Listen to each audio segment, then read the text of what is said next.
So let me do him. And he said, no, there's nobody doing anything with him, so we'll have no trouble. So Adam Strange is going to be in Mystery in Space. Okay.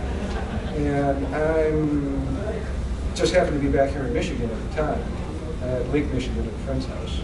And they call up and they say, you can't use Adam Strange. Even though you're supposed to start writing this next week, nobody realized that he was in the Series 52 and his eyes had been gouged out. And he was going to be blind for next year. So doing him in the book wasn't going to work. So he said, you got to do the Captain comic. Okay. And I went, I hate Captain. They said, you can do whatever you want with him, but we got to do Captain Comic. And that's all we have to do in this book. So I walked down the beach, and okay, I'll be truthful. I had a little number while I was walking down the beach. And by the time I got back, I had the entire Mystery in Space series mapped out in my head, including Tyrone, the English Bulldog. And so I came back and I just wrote it, and I had a great time with it. And I had a good time with it up until we got to the middle of the Rant-Anagar War, and then editorial changes soured the whole deal. So Mystery Stranger Tales is my last corporate comic I'm doing. Yeah, let's use that a good segue to your career work. Dreadstar. I mean, I admittly, I don't know a whole lot of it. I remember when I was reading first, I remember seeing ads for Dreadstar first. For people who may not be familiar with it, it was like a sci-fi character, is that correct? Sci-fi character. Started off in the Epic Illustrated, which is a Marvel comic. Went through a series called The Metamorphosis Odyssey. Then went off to Eclipse Publishing to do a short graphic novel called The Price. Went back over to Marvel, where I did the Marvel graphic novel, Dreadstar graphic novel. All those sold really well, so they said you can do your own series. But in the meantime, I worked out a thing for Denny O'Neil. There was a little Dreadstar story in what was going to be called Bizarre Adventures. It ended up in Epic at the end. And then the series came out. Did 30 some odd through Epic Illustrated, through Marvel. Then Marvel stopped paying me. I got in trouble with somebody at the bookkeeping, and my checks just started disappearing. They would go into the mail, and they'd never reach me. And this went on for months, and I finally had to break the contract with Marvel, and I went over and finished the series up at First Comics. And also Breed, which I do remember reading the first two series. And I seem to recall it was Vietnam vet who discovered he was half demon. Half demon. That was through Malibu, which was all these names. Bravura line of Malibu comics. Yeah, they're like creating their own. These are creating your own. We did 2 series. I am now working on completing that storyline. What happened with Bravura is Marvel bought Malibu, and horror comics stopped selling around that time, so I went off to do Thanos. But I always wanted to get back to Breed. And next summer, through Image Comic Central, Breed's coming back and will be finished off. Anybody who wants to stop by the desk later on, I have a video presentation of the new series. It's on a little iPad I got set up, and it's like the first 3 issues of Breed flipped over, so you'll not be able to read it, but you can see some of the drawings, the pages. Some of them are letters, some of them are not. But that'll be through Image next summer. I figure now we can just open the floor to questions. Sure. So what was the voting program? Oh, it was very close. It was like 10,000, and there was only about 72 votes dividing them. Statistically, it was even. It surprised everybody, because everybody expected them to kill this guy off. Nobody liked a particular character. It had been the original Robin turned into Nightwing, and then they had this substitute who we killed off, and then they brought another Robin back because of the PJs. I actually hated that Robin until you're the Cult. I was like, kill him. Then I read the Cult, and the way he handled Robin in the Cult actually changed my mind. Well, then we killed him. Yeah. We were just waiting for you. Any other questions, or it's going to be a long half hour? Both your Warlock series, the first series, Marvel with Magus and Thanos, and And then the Dread Star series, and had like strong religious overtones with church, against church and state, things like that. Do those kind of reflect your own beliefs, or why the strong religious overtones? I started off in life, my elementary school days were at the Lady of La Salette Church in Berkeley, Michigan. It was run by the Sisters of Mercy, some of which were very nice ladies, a number of which were not so nice and kind of crazy. I tended to collect the crazy ones. I had Sister Mary Henrietta in my 4th grade class, who was about 6.5 feet tall and would walk around with a 3-foot metal ruler. Any misbehavior warranted her using that on your anatomy someplace. She could find the most sensitive spots to hit. I lasted through 4th grade and thought, okay, I can get through anything now. 5th grade, I got Sister Mary Romana. Now, Sister Mary Romana was what was called a John Bircher at the time. They're teabaggers now. Yeah. These are the craziest. And she was into, she was a nun who was teaching me that racial segregation was God's way. John F. Kennedy, who was the president at the time, was a communist because he was trying to get rid of class distinctions.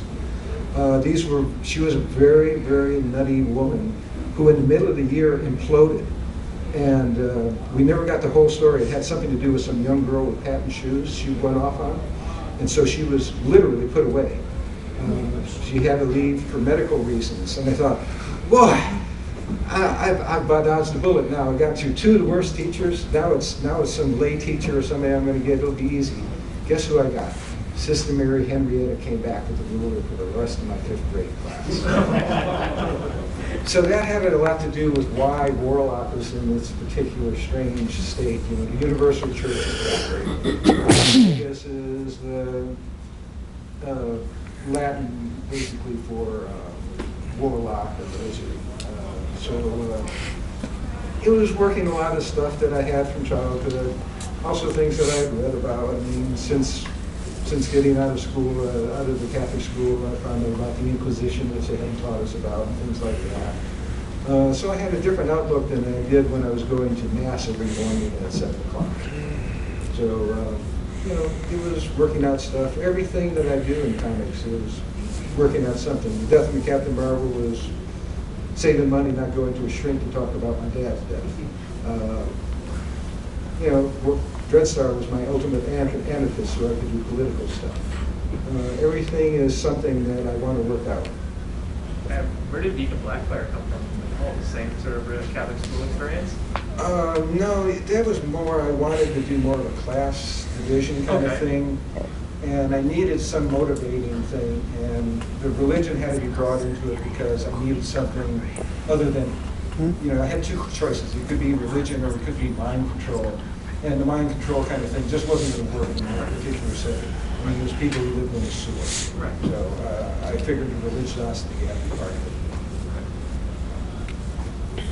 Can you discuss your backdrop on Thanos and KG Beast, and how you came up with those characters? Okay, 2 different places. Thanos was from a shrink class, of course. Thanos and Eros. Jack Kirby was doing the New Gods at the time. Well, I was doing some college classes after I got out of the service. Thanos originally looked more like Metron from the New Gods than he did like Darkseid. Everybody thinks he's a takeoff on Darkseid, but he was more Metron because I liked Metron's head in that. And when I came to do Iron Man and use him as a villain, Roy Thomas, who's the editor, said, bulk him up some and get rid of that chair. It's too much like Metron. Okay. And so we made him looking more like Darkseid. And he, like I said, he was so dark. He was anything that was... We've all got things that are going on in our heads sometimes that we don't want to admit to. My work allows me to put that down on paper. You know, rather than going off and becoming a serial killer, I can work things down on paper, get them out of my system, and not abuse my cat. You know, this is it's a much easier way to go. And Thanos was the way to just pull out anything that was the worst of humanity and put it into some kind of setting that I always wanted him to be sort of a positive force no matter what he was. And if you look through his stuff, his stories, 9 times out of 10, he's the hero of the story. I mean, he starts off maybe as you think is a bad guy, but by the time he's done, he's the one who saves the universe or gives up on trying to destroy the universe. He's usually the one who finishes off whatever's going on. So he was my ultimate badass, basically. He does things by sheer force of will, which I mean, it just an admirable quality even in despicable people. Yes, and clever. He uses his head more than the other characters, heroes and villains mostly do. KG Beast, on the other hand, let me dig onto that one. I wanted to do some political stuff at the time. Doing Batman, that didn't make a lot of sense, but we were going to try it anyhow. So that's why we had Ronald Reagan showing up in that series, and KG Beast was somebody I wanted. I guess I just wanted to do a counterpart to Batman. The Cold War was running down at that point. Gorbachev, I don't think it quite taken office yet, but it looked like it was going in that direction, and I wanted to do one last Cold War story, and that was basically what he came from. And you've done a lot of sci-fi, cosmic, sweeping epics, but you also seem really comfortable at the street level concept stories. What outlets does each of those allow? Because it seems like they're two very different types of stories. Well, I'm a big fan of Elmore Leonard. Okay. Another Detroit writer. Yeah. Detroit writer. I did some novels for a while, and the novels I did were all sort of horror-based or crime-based, one of the two. And as a result, I was just at that age where I was dealing more with people. Okay. When I was real young, I was too weird and off-center to be gregarious and fit in with folks too easily. Through my 30s, I did, and I began to understand people and found them much more interesting. Now I'm at a point where I'm living in the woods and I'm spending more time with wildlife than I am with people again.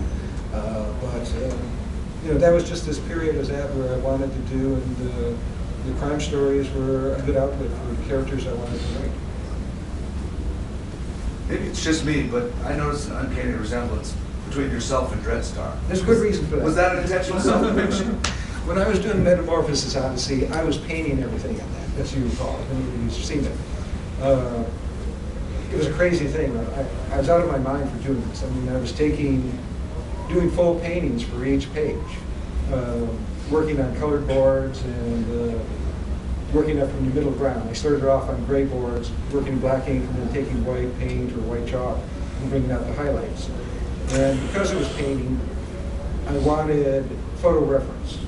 And so I figured I needed, as the characters came up in the Metamorphosis Odyssey, I was sharing the studio with Howard Chaykin, Walt Simonson, Val Merrick, and myself. And I would grab people to be my models for these characters. Ankadon was both Val and I taking turns with the bald cap on. We had a bald cap we pulled over, and I had hair at one point. And we shot pictures of that. I was Za.